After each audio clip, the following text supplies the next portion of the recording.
ना शरीफ थी सब मुझे महबूबा करीब सल्लल्लाहु अलैहि वसल्लम जे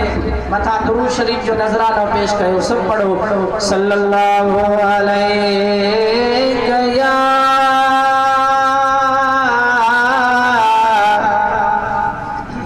सब दिल जे हुजूर सा जेके मुझे महबूब जे हिना पिंडाल के सजान आया आयो तो उन सभी के यो अर्ज आए तो सलात शरीफ में सब भेरो जो सल्लल्लाहु अलैहि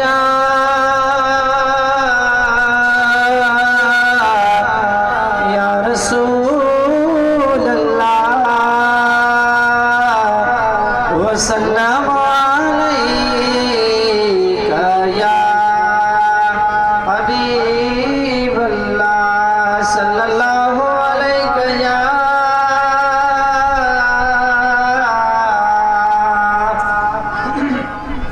रसूल अल्लाह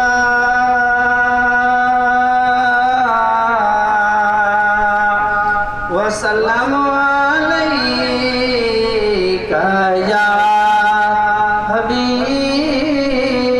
अल्लाह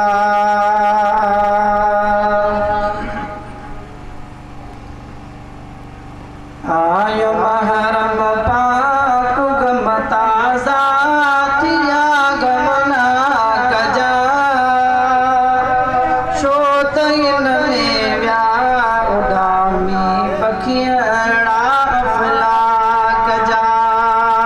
सुभान अल्लाह जो आवाज अचे आओ महरम पाक गमता जातिया गमना कजा शोतन में व्याओ दामी पखियड़ा अफला कजा शोतन में व्याओ दामी पखियड़ा अफला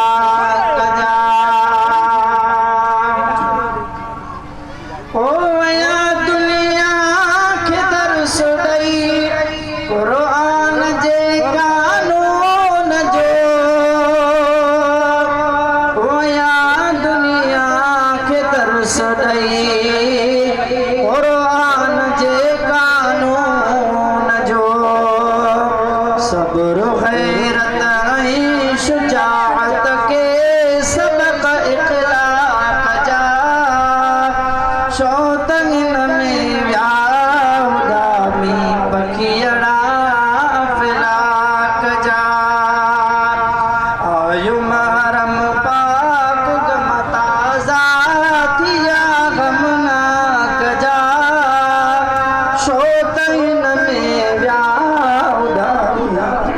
पखियड़ा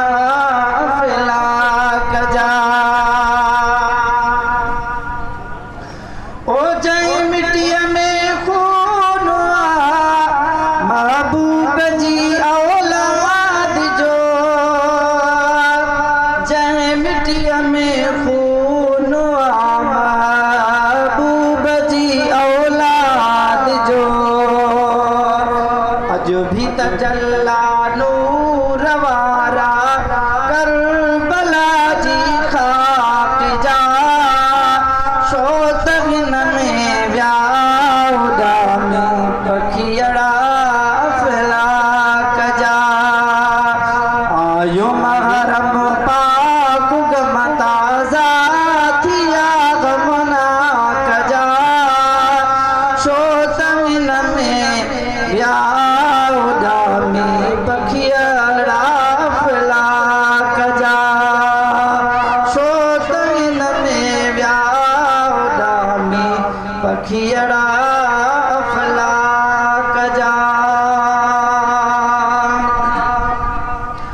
ओ जो असगर पाक जी उन याद आ कायनात खे अजो असगर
खा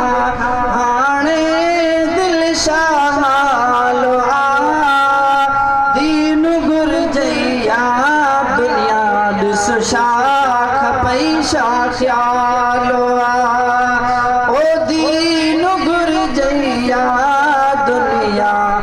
ॾिस शाख पैसा ख्यालो आ ओ एक तरफ थी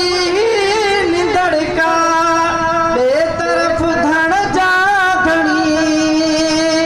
हेर जहन्नम होर जन्नत जाए तुझे का खड़ी हेर जहन्नम होर जन्नत जाए तुझे का खड़ी फैसलो तो ते मुजाहिदगी रखियो फिलहाल आ दीन घुरजैया दुनिया ॾिस शाख पैसा ख्यालो आ ओ दीन घुरजैया दुनिया ॾिस शाख पैसा ख्यालो आ